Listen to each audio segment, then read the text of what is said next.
కర్కాటక రాశి.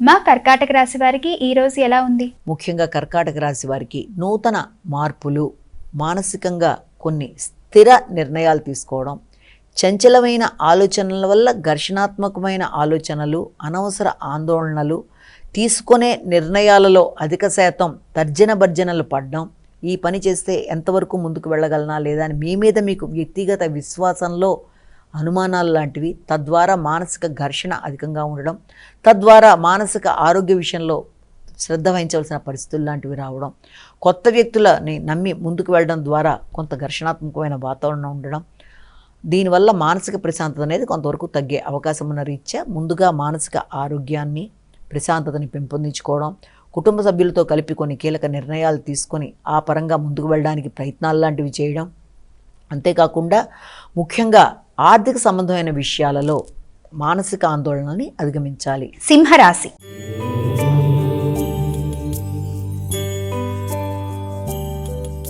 మా సింహరాశి వారికి ఈ రోజు ఏ విధంగా ఉండబోతోంది? స్నేహ సంబంధాలు అభివృద్ధి చెందుతాయి. సంఘంలో గుర్తింపు, గౌరవం ఏర్పడుతుంది.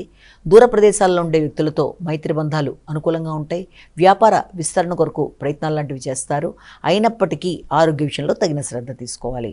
ముఖ్యంగా ఆలోచనలలో ఆరోగ్యానికి సంబంధించిన విషయాలు కావచ్చు, వృత్తిపరమైన ఒత్తిళ్లని అధిగమించడానికి, వృత్తి వ్యాపారాలకు సంబంధించిన విషయాలలో తగిన జాగ్రత్తలతో ముందుకు వెళ్ళడానికి మీరు ప్రయత్నాలు చేసినట్లయితే, ఆరోగ్యం మీద శ్రద్ధ వహిస్తూ ముందుకు వెళ్ళినట్లయితే అనుకూలమైన ఫలితాలు ఏర్పడే అవకాశం ఉందని మనం ఇక్కడ భావించవచ్చు. కనుక వీళ్ళంతవరకు మీ వ్యక్తిగత ఆరోగ్యానికి మీరు ప్రధానంగా ఇంపార్టెన్స్ ఇస్తూ తదుపరి వృత్తి వ్యాపారాలు, వాటి అభివృద్ధి, వాటిని విస్తరించడం, వాటి కొరకు ధనాన్ని ఖర్చు పెట్టడం మొదలైన వాటి నుంచి తర్వాత ఆలోచనలు చేసుకుంటూ ముందుకు వెళ్ళడం బట్టి మీకు ప్రశాంతత అనేది ఏర్పడుతుంది.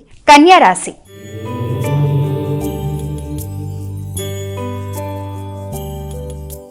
మా కన్యా రాశి వారికి ఈ రోజు ఎలా ఉండబోతుంది? కన్యా రాశి వారికి ముఖ్య నిర్ణయాలలో, అంటే మీరు తీసుకునే నిర్ణయాల్లో ప్రత్యర్థుల మీద విజయ సాధన కావచ్చు, న్యాయపరమైన అంశాలు కావచ్చు, ఆరోగ్యపరమైన విషయాలు కావచ్చు, పూర్వపు రుణాలు తీర్చడం కానీ, సాహసవంతమైన నిర్ణయాలు తీసుకోవడం మొదలైన సంబంధించిన విషయాలు చాలా వరకు మీకు అనుకూలంగా ఉండే అవకాశం అనేది ఒకటి ఉంది.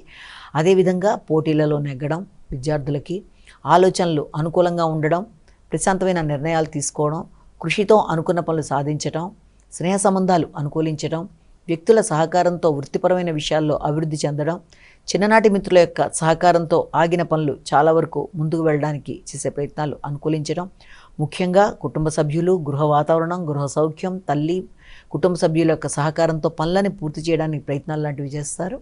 ఆ విషయాల్లో అనుకూలమైన మార్పులు ఏర్పడుతున్నప్పటికీ ఆరోగ్య శ్రద్ధని మీరు ఎక్కువ శాతం దృష్టిలో పెట్టుకోవాలి.